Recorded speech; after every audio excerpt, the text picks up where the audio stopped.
time has come as a country, we must begin to, for us to progress forward, we must have a conversation with ourselves and look, audit our country from independence to today, where we can know that from 1963,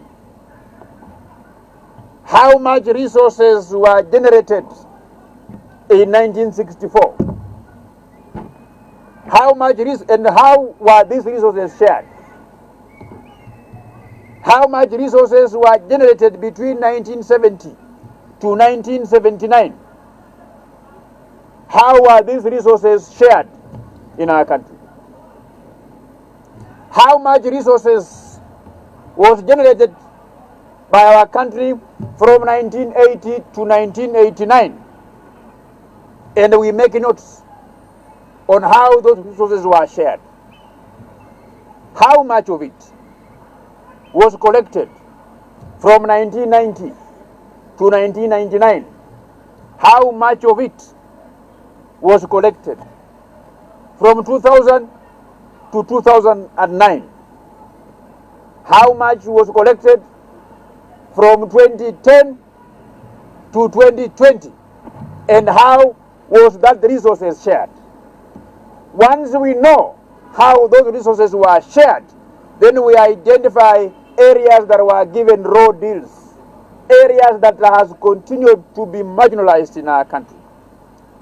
Then we can say, going forward in the next 5 years, we are going to come up with a budget that is going to equalize our country. We cannot continue living in a country where we have some constituencies, we have some constituencies, they have never seen a tarmac road. Yes. We have some places in this country where even getting water is a problem. But we have other places in this country where, and you know, I am not being tribal. God himself designed our country in a manner the way it is. God himself is the one who decided that Luos are fishermen and they live next to the lake. It's God himself who decided. It's not Didmus Barasa. God is the one himself who decided that the people from central Kenya, the Kikuyus, they are good business people. They are found near market centers. They are not farmers. It is God himself who decided. It's not Didmus Barasa. God is the one who decided the various economic activities of different communities in our country. So we want to see a scenario where the resources are shared so that they can improve the economic activity of that particular area. For example, if we are saying that Trans Nzoia is the food basket of Kenya, Karibu.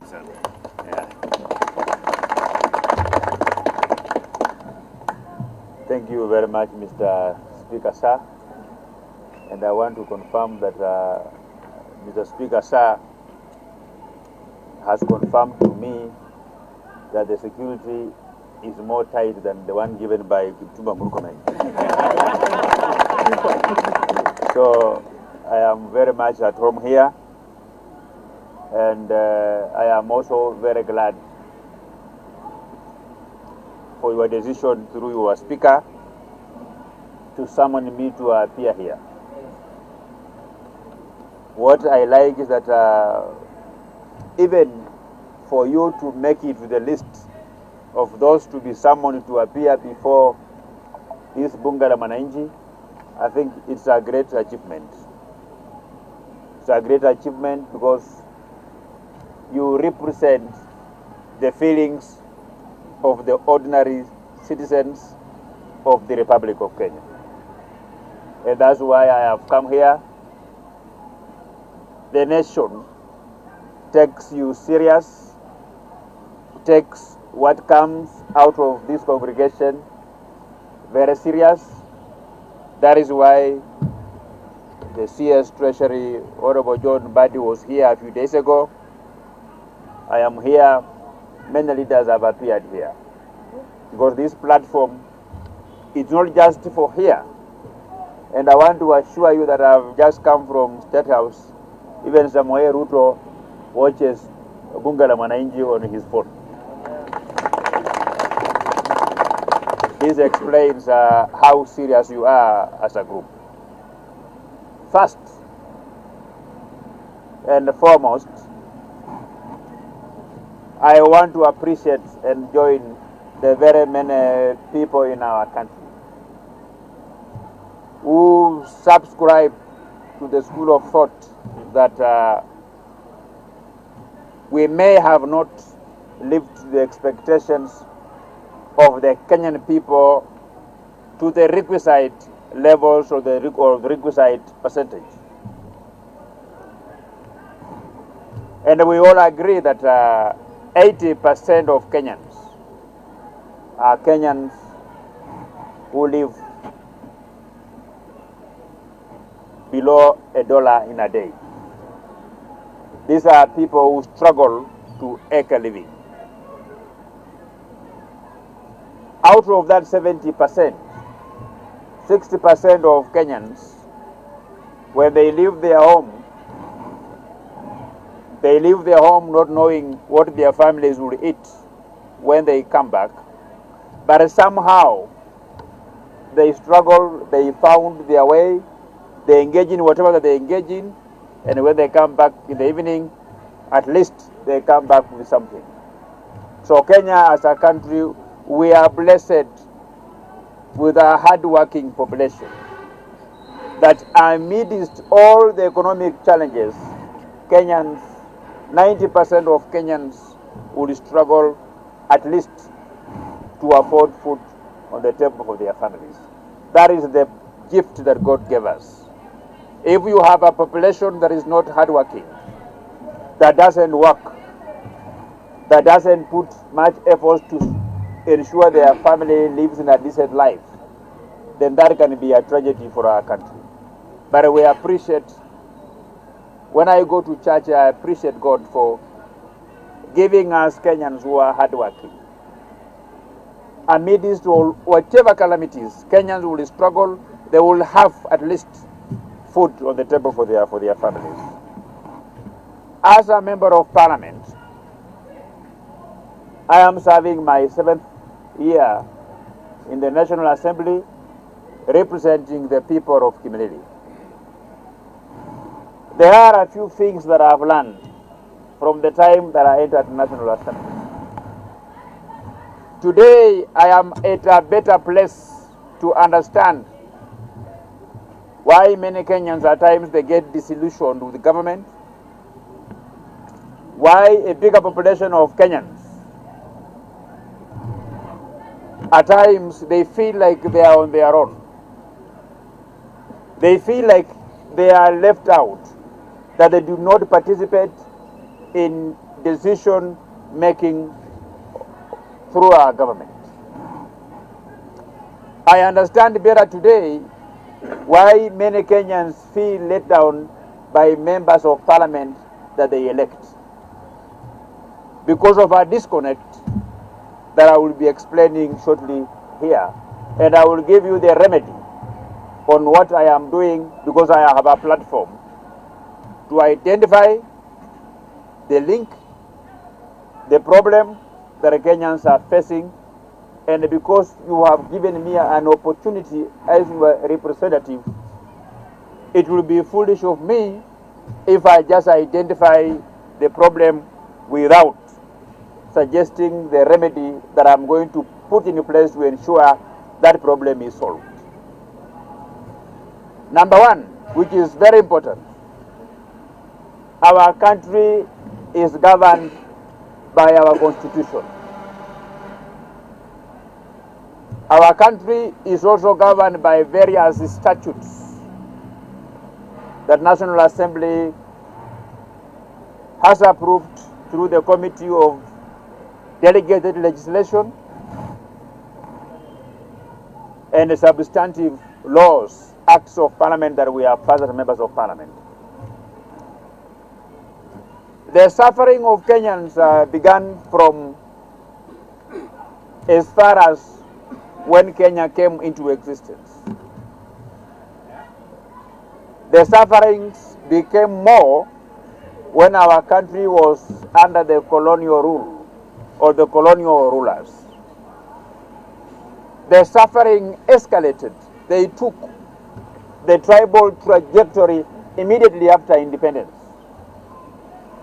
Those who got the opportunity to form the first Kenyan government after independence, they used those opportunities to benefit their tribes, their kinsmen, and their families.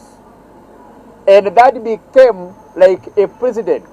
Today, anybody who gets an opportunity to serve in government, the first thing they think about is not about Kenyans, but is about how are they going to enrich the members of their community and the members of their family and their close friends. All Kenyans cannot have an opportunity to sit on that table where the national cake is shared. There are just a few that sit there.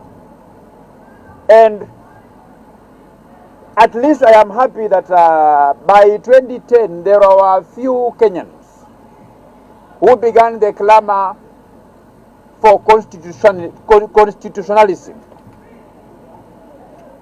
We began to gravitate, to agitate for the change of our constitution so that we can sort out some of the problems that were committed by our founding fathers, which principally is unfair distribution of national resources.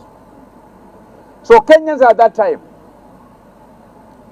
contemplated that how do we ensure that whatever is funded from an exchequer, from national treasury, reflects the will of the Kenyan people.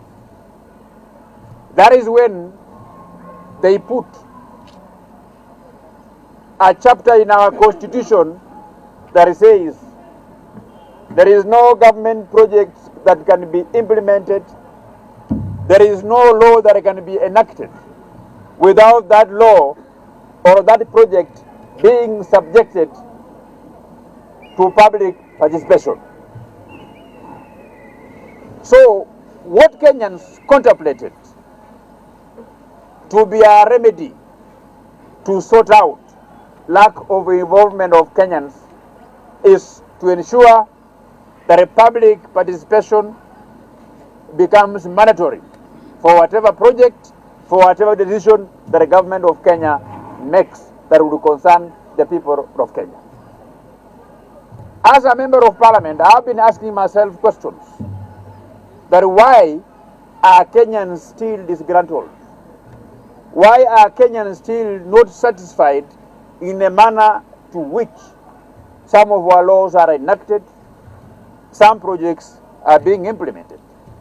So my role as a member of parliament, I have taken stock and carried out a thorough audit of that constitutional requirement of public participation. And this is what I have found out. I have found out that the framers of our constitution did not contemplate interpretation of that section the way it's being interpreted presently. The framers of the constitution wanted the Kenyans to be the one originating those projects. Public participation becomes meaningful if the Kenyans will be told that in the next coming year we are going to have a 3 trillion budget for our country, and we have this amount of money available for development. You go to the people of Western Kenya, you ask the people of Western Kenya, what do you want the government of Kenya to do for you? You go to the people of Nyanza, you go to the people of Mombasa, the people of Central, everywhere. So that the Kenyans themselves are the one who will tell you that this is what we feel once done, our life would be better. What is happening now is ticking of boxes. A decision is made elsewhere in terms of which road we are going to construct, which hospital we are going to construct, what projects we are going to do. Then a piece of paper is availed to a Kenyan in a church somewhere. Then you are told this is public participation. So there is no Kenyan who will say don't proceed. They will just tick boxes, tick boxes. We will want to see a scenario, to see our country, to see our motherland, where the reports are published, that we live in a country that is divided into 47 counties. We live in a country that is divided into 290 constituencies. We live in a country that is divided in 8 regional economic blocks, commonly known as former provinces. We will want to have a template that Kenyans will see how the national cake is shared. We are still suffering from the hangovers of independence, where, and not just everybody in power, because power is like a forest. You may be in government, but you even don't know where the last meeting for sharing the national cake was held from. So the very few who are privileged to use the power that the Kenyans have given to them, the power of the pen, to sign a document that will otherwise become an official document that guides where resources are going. Time has come as a country, we must begin to, for us to progress forward, we must have a conversation with ourselves and look, audit our country from independence to today, where we can know that from 1963, how much resources were generated in 1964, how much and how were these resources shared, how much resources were generated between 1970 to 1979, how were these resources shared in our country, how much resources was generated by our country from 1980 to 1989, and we make notes on how those resources were shared. How much of it was collected from 1990 to 1999? How much of it was collected from 2000 to 2009? How much was collected from 2010 to 2020? And how was that resources shared? Once we know how those resources were shared, then we identify areas that were given raw deals, areas that has continued to be marginalized in our country. Then we can say, going forward in the next 5 years, we are going to come up with a budget that is going to equalize our country. We cannot continue living in a country where we have some constituencies, they have never seen a tarmac road. Yes. We have some places in this country where even getting water is a problem. But we have other places in this country where, and you know, I am not being tribal. God himself designed our country in a manner the way it is. God himself is the one who decided that Luos are fishermen and they live next to the lake. It's God himself who decided. It's not Didmus Barasa. God is the one himself who decided that the people from central Kenya, the Kikuyus, They are good business people. They are found near market centers. They are not farmers. It is God himself who decided it's not Didmus Wekesa Barasa. God is the one who decided the various economic activities of different communities in our country. So we want to see a scenario where the resources are shared so that they can improve the economic activity of that particular area. For example, if we are saying that Trans Nzoia is the food basket of Kenya, that is where all the maize comes from. If we are saying that Bungoma is the food basket of Kenya, that is where maize comes from. If we say that good maize in Kenya come from Nyandarua or which particular area, then those areas are the ones that should be given priority in terms of having proper access road so that food can be delivered to the market very fast, so that the people from Machakos cannot sleep hungry, they have some food to buy and eat. That is what should guide us. But it should not be guided by this tribalism. That if I am a minister and I come from central Kenya, then my role is to ensure that I pull everything to the people of central Kenya. The reason why we Kenyans will fight is because we feel that we will not get anything if one of our own, if a member of our community, he is not on that table that will decide how resources are shared. So what I'm simply saying here is that we must go back to our constitution. And I have a proposal. I have a proposal pending before the National Assembly to enact a public participation law, that you don't just take a piece of paper to Kenyans to tick that this is what we are going to do. That budget making must originate from the people, not from the executive. Yes.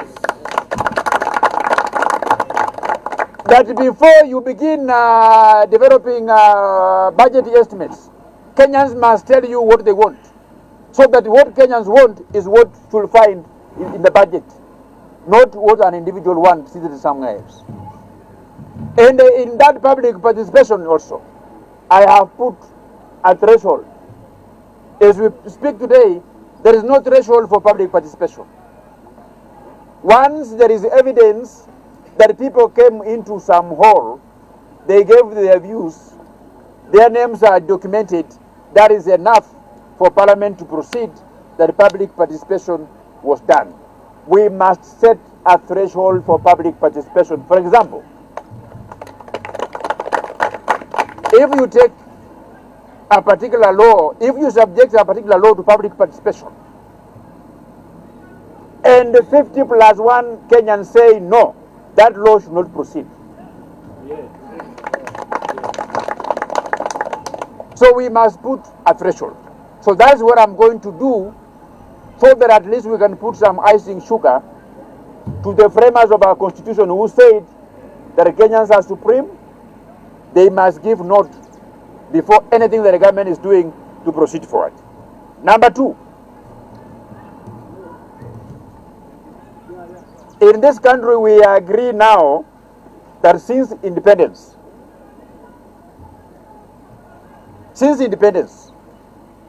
at least the government of William Ruto today is the one collecting most taxes and most money. Kweli? Siko kweli? Serikali zote kuanzia ile ya mkoloni mpaka leo, serikali tajiri zaidi ni hii ya William Samoei Ruto. Kwa hii mawaziri wote wa magoa wa treasury,